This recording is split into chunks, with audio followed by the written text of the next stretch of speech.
Hello, and thank you for joining us as we focus on housing. My name is Mark Sines, and I'll be your host today as we take a look at the broad issue of affordable housing here in Iowa City and all of Johnson County. We'll also take a look at some affordable housing fact versus fiction. I'm joined today by Tracy Achenbach, Executive Director of the Housing Trust Fund of Johnson County, and by the Reverend Dr. John McKinstry, pastor of the First Christian Church in Coralville. All three of us also happen to be members of the Johnson County Affordable Housing Coalition, and we'll talk about that group a little bit later. Affordable housing can be a very ominous topic. It means a lot of different things to a lot of different people. And it's somewhat of a catch-all phrase for a variety of housing opportunities like rental and owner-occupied. When we try to categorize affordable housing, we often talk about a person or a family's income level. Tracy, can you explain to us some of these differences? Sure. So in general, housing is considered to be affordable if anybody, no matter what their income level, is paying less than 30% of their income on their housing costs. So for an owner, that would be their mortgage, their property taxes, their insurance, and their utilities. And for a renter, it would be their rent and their utilities. But a lot of us who work in affordable housing, such as myself, or service provider organizations, or even some communities, when they refer to affordable housing, they're talking about a more specific group, and that is affordable housing for persons of low to moderate income. So low to moderate income is determined by the Housing and Urban Development at the federal government level, and it is really 80% is the limit. It's the 80% of median income is the limit to be considered low to moderate income. So for instance, in Johnson County, a single person household, that would be a household that just has one person living there, if their income is $46,000 or $100,000, they would be considered low to moderate income in Johnson County. If a two-person household has income of $52,660, they would be considered low to moderate income in Johnson County. A three-person household, $59,250, and a four-person household, $65,800. So those are pretty high numbers. Yes, I mean, really. They are. And Johnson County is a county in the state that has one of the highest, if not the highest, median incomes in the state. Exactly. Yeah, makes sense. So when we talk about low to moderate income people, it does encompass anybody with that income at that level or below. Another term that I hear and have heard actually since 1998, I think, is the term workforce housing. That term is used oftentimes to talk about housing that's targeted to people at a little bit higher income. So above 80% median income, but maybe to 120 or 140% median income. It has nothing to do with whether someone is working or not, if the household members are working. What it has to do with is just, it's a term given to someone with a little bit higher income. So in Johnson County, again, if we say someone is at 120% median income and would qualify for programs that target workforce housing, a one-person household has income of $69,240 to be considered in that income category. A two-person household, $79,080, a three-person household, $88,920, and a four-person household, almost $99,000. So as you can see, the two levels are very different. So housing that's targeted at those two levels are very different, which is, I think, why the term, a different term, was created to deal with trying to create housing opportunities for people at that income level. So for example, if we had someone who was making $30,000, which a lot of folks working in Johnson County make $30,000 or below, Absolutely. But if we have someone who is earning $30,000, they would be considered low to moderate income in Johnson County. Interesting. No matter their household size. At that income level, that person would have to have housing costs of $750 or less in order to be living in affordable housing. And that includes utilities. Right, and that is using utilities, and if it were a home buyer, it would include their property taxes and insurance. So that's a person of low to moderate income. If we take someone who is, let's just say, at the median income level in Johnson County, which is $46,100, and they would then be considered in the workforce housing category, their total housing cost could not exceed $1,150 in order for it to be considered affordable. So you can see with those two examples how different the housing could be, because it really allows for almost $400 a month more in housing costs. So housing that's targeted for those two income levels are very different. Absolutely, I can see that. Maybe we should back up a minute and answer the question, why is housing or affordable housing important in the first place? Why should we be worried about that? Well, first I'll say I'm a little biased because I've been working at this for many years. But I think affordable housing has been shown to be very important to everyone, because if we look at what people are earning in our community or in our county, and we would like them to live in our county, then we also need to worry about being able to provide affordable housing for them. If people have to worry about how are they going to make their house payment, or they end up not being able to pay their rent 1 month and they have to stay with friends or family, this has been shown to impact children in schools, the stability of a family, to be able to live in a house and be part of a neighborhood and be involved in the community, impacts the family in many ways. So affordable housing is an issue that should be important to everybody, no matter their income. That's interesting. That makes a lot of sense. I also wanted to kind of ask, and maybe I'll go to John for this. Why are you involved in this whole issue of affordable housing as a citizen, as a concerned citizen? I don't think I'm at all unusual as a pastor of a church or as a member of a church that we're involved in a lot of service projects that bring us, and I have a lot of parishioners who frankly have difficulty sometimes with affordable housing. Sure. But just for instance, we were involved in the homeless overflow shelter here locally before the new shelter house was built. And it gets to be a real personal thing when you schlep those cots from church to church, affordable housing. You get to a sense of how difficult it is for people when they come and stay in your own facility, and you get to talk to them as they're sitting down for breakfast and learn their life stories and that sort of thing. And our congregation, like many other congregations, is involved in Habitat for Humanity. We're involved in disaster relief after hurricanes and tornadoes and floods. And after you have laid a few thousand shingles and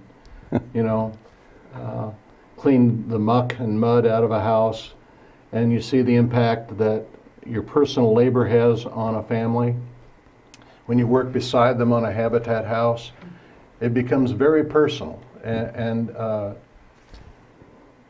even your very body, at the end of the day, after you've worked so hard, it tells you how important it is. So sure. It becomes a very personal thing. And of course, we all live in houses, and sometimes we struggle to pay our mortgages, or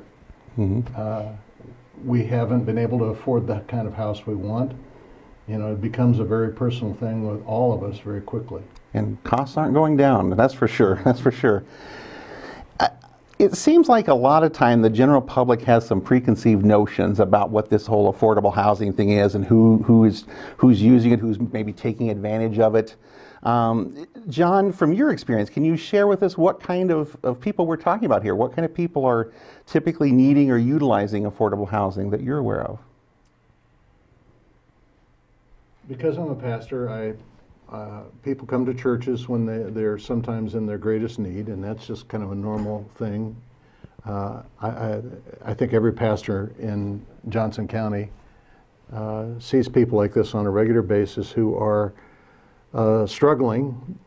They're using, for instance, the Coralville Ecumenical Food Pantry to get something to eat, so they can conserve their cash, so they can make their house payments, or so they can buy shoes or glasses for their children. And we see this on a regular basis. These people are often working 2 or 3 part-time jobs that they've cobbled together to try to make an income big enough to support their families. And because they're hard-working people and they're doing their best, it's especially moving when they show up on your doorstep and all they want is $50 so they can make it back and forth to work until their next paycheck. Sure. And you so these are people who might be involved in food service or in the hospitality industry, for instance. Sure. Working at the Marriott, for instance. And the people who are burdened by the cost of their housing could be college-educated people like elementary school teachers, could be nurses' aides, firefighters. Because of the high cost of housing in Johnson County, we're the highest cost of any county in the state, and because over the course, I read a statistic not long ago, like since 1980, the incomes of 80% of Americans have basically been a flat line, level, while the income for the top percentage, the top 20 or above, has been growing. So that, you know, the average family, in order to be equal to what they were able to buy in 1980, would have to have like $9,000 added to their income, which wasn't added. Right. It had to be $9,000 more than it is now just to be at the 1980 level. Income levels have stayed flat, but costs have continued to rise. Costs of housing have gone up, and so what that means is that, in terms of social strata or economic strata, affordability, the burdensome costs are going deeper and deeper into our population, into better educated and more professional job levels than before. And yeah, I think we're that's a nationwide trend. Yeah, right, yes. But here in Iowa City and Johnson County, because we are the highest in the state, because we have a 0.6% vacancy rate among rentals in Iowa City, and recently we were found to be, I think it was 17th in the segregation by income level of housing of the 350 metropolitan areas in the United States. That's a pretty high number. That is. I wanted, Tracy, John mentioned burden of housing costs, and is there a recommended level where, you know, the average person should be able to survive comfortably as a percentage of their income versus what are some numbers that maybe we see when we have lower income folks who are skimping on their medical costs or skimping on the kids' clothes or, you know, those type of things? What kind of numbers are we looking at there? Well, the standard is, the thinking is that a household should not have to spend more than 30% of their income on their housing. Okay. But what we often see, I think in Johnson County, is we have an exorbitant number of people who have to spend more than 50% of their income on housing.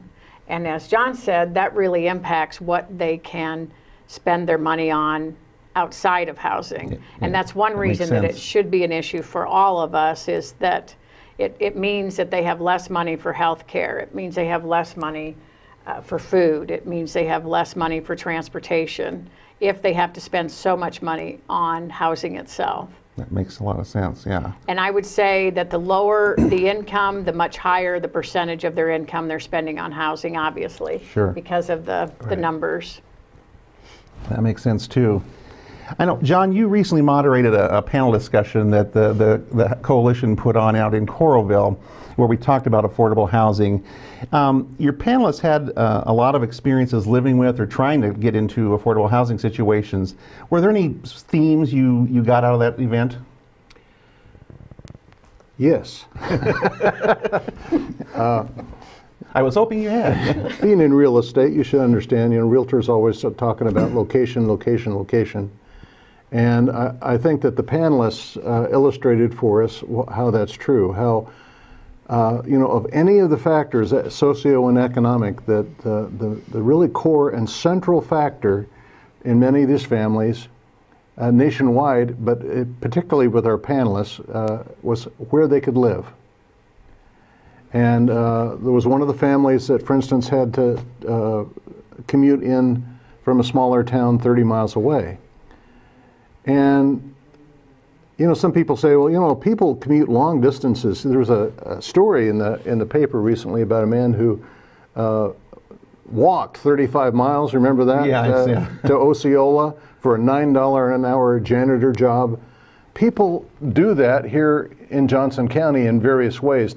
That's a very dramatic example, but people do that all the time around here. They live further out, and they use an hour or 2 hours of every day that they could be with their families, that they could be, you know, going to PTA meetings or taking their kids to the piano lesson, but instead they're on the road trying to make up the difference between what they can afford here in Johnson County and what they can afford in some other county, another town some distance away. And in this case, one of the panelists had a child with special needs in an educational way, which were not met by the programs in the little town that they were commuting from. Okay. And moving to Iowa City made all the difference in that child's economic opportunity. And this mom was able to report success. Sure. You know, Sure. Not only did he graduate from high school, he went to college and he's doing well. But you know, if we hadn't been able to find affordable housing closer in where these educational opportunities were, then who knows where her son may have ended up. I agree. As a realtor, I would say you have to go 20 to 30 miles out to really see a significant drop of housing costs, a significant difference. And so you're right, you're talking 45 minutes or an hour of just commute time every day. Tracy, you've worked with affordable housing issues, as you mentioned, for a long time. I know you manage the housing trust funds in a couple of the neighboring counties. Mm-hmm. What are some of the greatest challenges in our area to providing an adequate supply of affordable housing units, whether they're rental or owner occupied? Working in the other counties, and I started doing that a couple of years ago, but what really brought home was when I started working there, realizing that here, my short answer always is to people in Johnson County, there really is no affordable housing for lower income people. And that's really what it is. Mm-hmm. In other places, there may be opportunities for affordable housing in different locations, but in Johnson County, it just does not exist anymore. It should be there are several reasons for that, I think. The market's going to drive what people want is going to drive the market. Mm-hmm. So builders or developers are going to build higher end or properties that are going to reap more income, and I don't fault them for that, because they're going to get they want to get the highest return on their investment, so they're going to do that. But one of the things I think it's one of those chicken and egg things. You don't really know which thing causes which, but one of the occurrences that we're having in Johnson County is land has become really expensive. Yes, it has. So that's a fixed cost, and so what builders or developers are going to do is they're going to build what they can get their highest return from on that piece of land that has cost them so much money. But I think another thing, John mentioned the low vacancy rate. We have an extremely low vacancy rate at below 1%. You know, when organizations when organizations apply for state or federal funding, generally they're told, what their maximum, when they do a pro forma on a project, they're told what their maximum vacancy rate is that they can use. And it's generally 5 to 7%. So that gives you an idea. Here, if we have less than 1% vacancy, then it's driving everything, I think, in addition to the land costs. All of this just creates an environment that is not conducive for creating affordable housing, unless there are incentives or assistance that we can provide. Well, and that was going to be my next question. What are some incentives or assistance that does allow a developer or a builder possibly to build an affordable housing unit, whether a rental or individual home? Well, there are some incentives on a federal level, like the low-income housing tax credit program is one that big developers use to be able to create affordable housing. At the state level, because of federal funding, builders or developers, if they're eligible, could apply for home or CDBG dollars to be able to help with that. On a more local level, the Housing Trust Fund, my employer, we offer grant or loan funds to housing organizations or to builders or developers who are going to create affordable housing. So that's one mechanism. And all of those things, you know, the whole goal is to lower the cost of creating that housing so that they don't have to have as high of return because their costs have been lowered by the other programs that have come into play. Now, locally, what some of the local governments can do, and as we all know, the local governments have been talking a lot about affordable housing and trying to look at how they might be able to solve some of the problems. But some of the things they can do is tax increment financing. They can offer tax abatements. They could even provide subsidies to developers. Anything, again, to be able to lower that cost for them so that in turn they could provide some more affordable housing. Excellent. One of the things I recently heard Iowa City Manager Tom Marcus was making some remarks to the City Council during a work session, and they were pretty bold and challenging remarks, I thought, at the time. And I'm going to paraphrase here, but he basically said that as a community, if we think that providing affordable housing for everyone is a priority as a community, we need to treat affordable housing as a public policy issue. And as such, we need to dedicate resources to that issue. And I thought that was a very interesting comment. Do either of you have any thoughts on, on the role of the municipalities?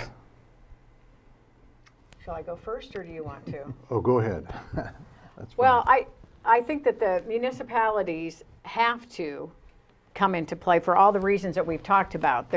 It's not going to solve itself, because the market is going to continue to work against affordable housing opportunities. I think he hit on a key statement of providing affordable housing for all, and that it be a public policy. I think all of us have to understand that we want our county to be a county where people can live. If people work here and people provide I don't know, if they contribute to the economy in whatever way it is, whether it's consumption or contributing to it, then they should be able to live here. Mm-hmm. And what most people don't understand is we're talking about everybody's neighbor, everybody's got family members. We're talking, John touched on it, but another group of people that a lot of people don't think about are seniors.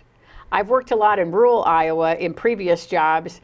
And one of the things I always like to tell communities when they would tell me, oh, we don't have low to moderate income people here. And of course, in rural Iowa and a lot of small towns, many seniors live there. So I would just smile and say, yeah, you do, because you have so many seniors. But yeah. It's the seniors, it's the persons with disabilities, it's our hairstylists, it's our store clerks, it's the administrative support staff people, it's the medical clerk people. It's so many people in this county who really play a vital role. They're actually the reason businesses are so successful, and the reason that we are such a viable community is because of the resources we have in all of these people. And I think as a community, we really should feel a responsibility to be able to provide housing that is affordable for them to be here. You're here. Especially when we're considering like redevelopment, like the Iowa River crossings, the area south of Burlington Street mm-hmm. that's being redeveloped. Because there are public funds and some public lands involved in that project, it makes sense that we should expect something other than just market price alternatives, fair, open, free market alternatives. That we should expect something for the greater good to come out of that. And one of those things, and we're not expecting real estate developers or landlords to foot the bill for this. This is, as Tracy said, these are incentive programs, ways that public money and public lands are involved, and so we should expect that it does something for the greater good. And as Tracy explained, the greater good includes all of us, not just the people who can get their housing needs met by the fair market value, free marketplace sort of alternative. We are seeing, fortunately, some affordable housing being incorporated into some of that development that's going on, and I know the coalition hopes that continues and hopes to see more of it. If you look back 20 years, things have not gotten better, they've gotten worse every year for 20 years, and so we need something other than just the marketplace, because we're going in the wrong direction for 20 years. If we ever expect to stem the tide, that's gone in that direction. I noticed in the fair housing study that was done in Iowa City that, not only are we more economically segregated, we're also more racially segregated. While the rest of the country was getting less racially segregated, we here have gotten more racially segregated. And, we have to do things publicly to incentivize to get that headed in the right direction, the other direction, and to make the whole community healthier for all of us. It's not just the people at the top or the people at the bottom or the people in the middle. This is what it takes to have a healthy community, is a less segregated, more open community where we can all live.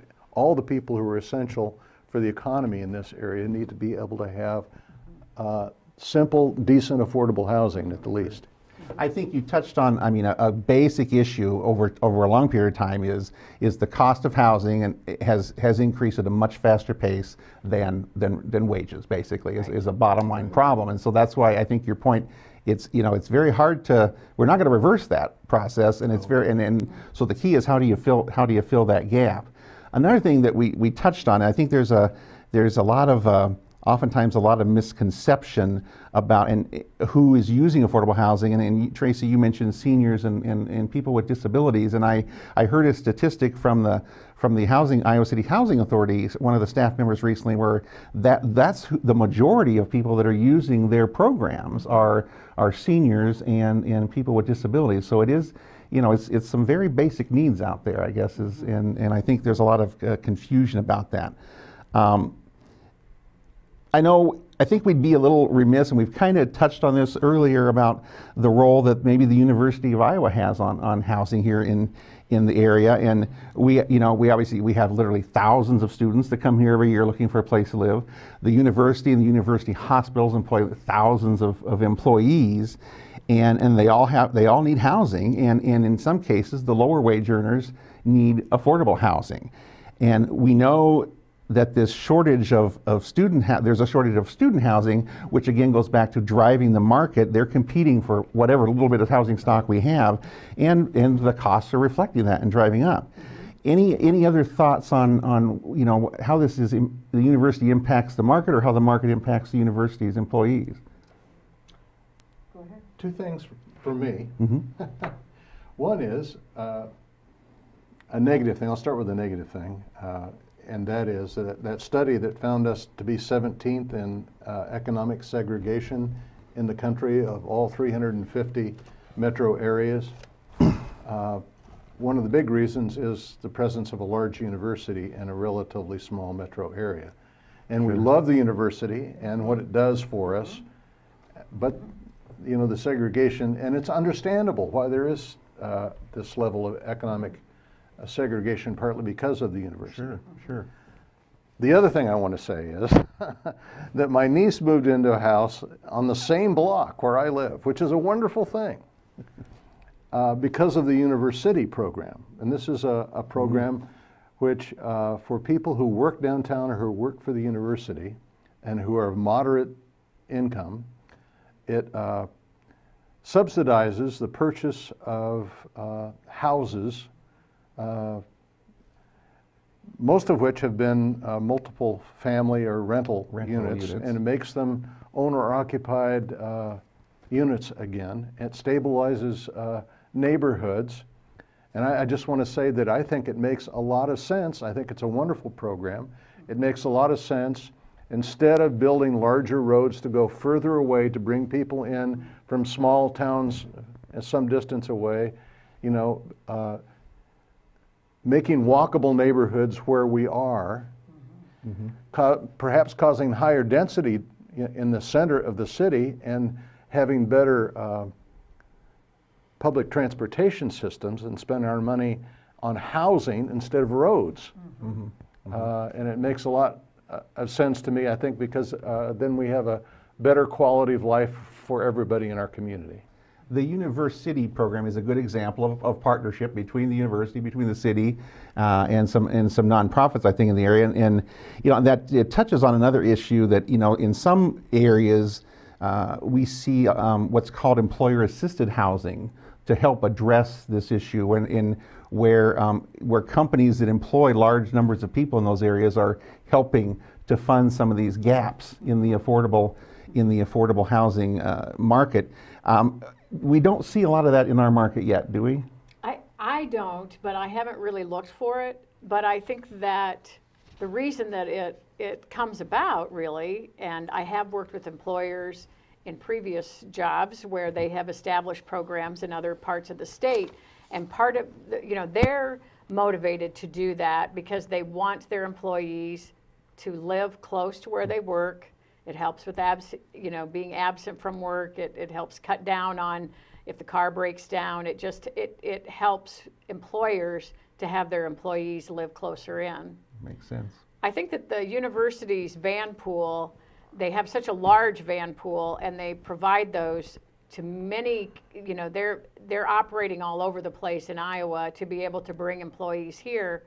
But I think that one of the things that often gets overlooked is what the cost of transportation plus housing is, and that I have seen a graph that shows that Johnson County, Iowa City area was identified as the only one that was really stretched as far as the number of people that were not living in affordable housing.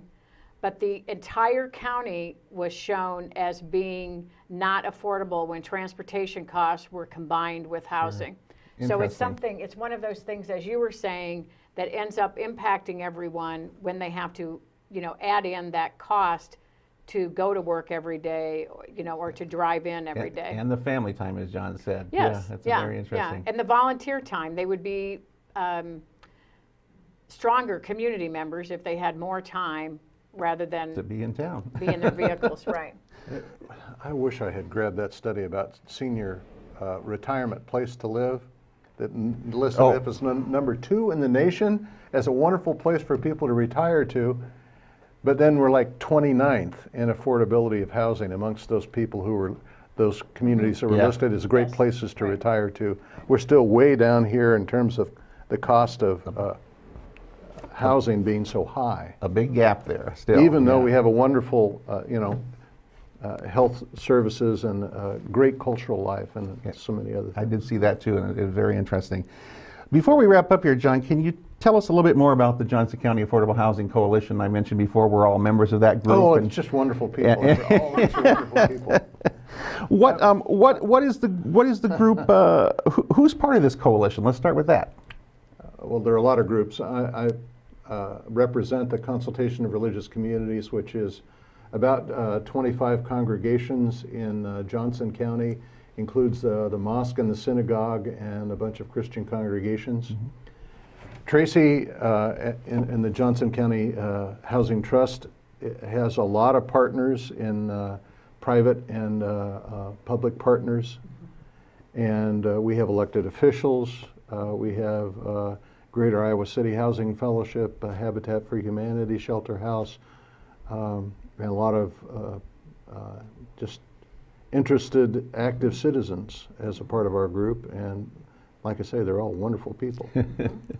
And anyone else is invited to join our group too. Exactly true. So tell us some of the things that the coalition is some of their goals or some of the things they're working on this year.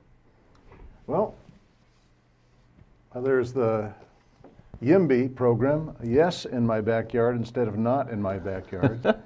And part of this is to debunk some of the common myths or misunderstandings about who are the people who live in affordable or subsidized housing. And most of them are hardworking, good neighbor, contributing back to the community sort of people. And the people who live in affordable housing are you and I. It's the essential workers in the community. And another one of the things along that line, we did a bus tour with elected officials and others through the community to look at the housing that's provided by the Iowa City Housing Authority or by Habitat or by the Greater Iowa City Housing Fellowship, and show that it fits, not only fits into the neighborhood, but these are well-kept houses, they're attractive houses. And so having this kind of housing next door is not a problem, certainly not a problem for me.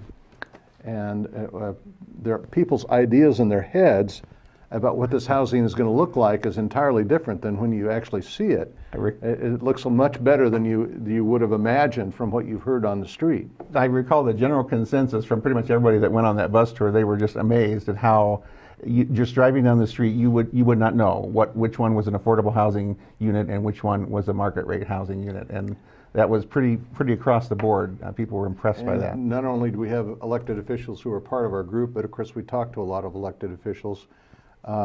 We help propose legislation or ordinances. We support council members in their efforts to gain understanding and in their efforts to move politically so that we can create an environment where affordable housing will spring up and be sustained. So yeah, we're working on a lot of different fronts. And you know, I mentioned the summit or the panel discussion that we had in Coralville recently, and I know the group is planning on taking that on the road and visiting some of the other communities and entities in the county. That's mostly just a public awareness, educational kind of event where you know, we putting names and faces to this issue and talking about stories, which I think those of us who've been to these and are in this are really moved by. The meaning of those statistics. Right. The statistics have gotten worse every year for the last 20, but putting names and faces on them is really important. It makes quite a difference. Tracy, anything else you wanted to add to that? No, I don't think so. I would just reiterate, I think it's probably one of our biggest challenges is to be able to debunk what people think affordable housing is. I know I have friends myself who don't really understand what it is, or they try and tell me what it is. And so I think that's our biggest challenge. And the real purpose that we're trying to do is just to motivate everybody in this community to realize that we need more affordable housing and who those folks are that would be utilizing the affordable housing. And that they're all essential to our economy and to our community, our success of our community too. I think that's a great way to kind of wrap it up. I think we're about out of time, and I wanted to thank both of you, Tracy Achenbach, Executive Director of the Housing Trust Fund of Johnson County, and John McKinstry, pastor, community member, and affordable housing advocate. Yay, hurrah! Thank you. I want to thank the PATV staff and volunteers for their help in producing the show. And please check the PATV schedule in the coming weeks and months, because we are planning to cover a variety of housing issues as part of our Focus on Housing series. I'm Mark Sines, and thanks again for watching, and have a great week.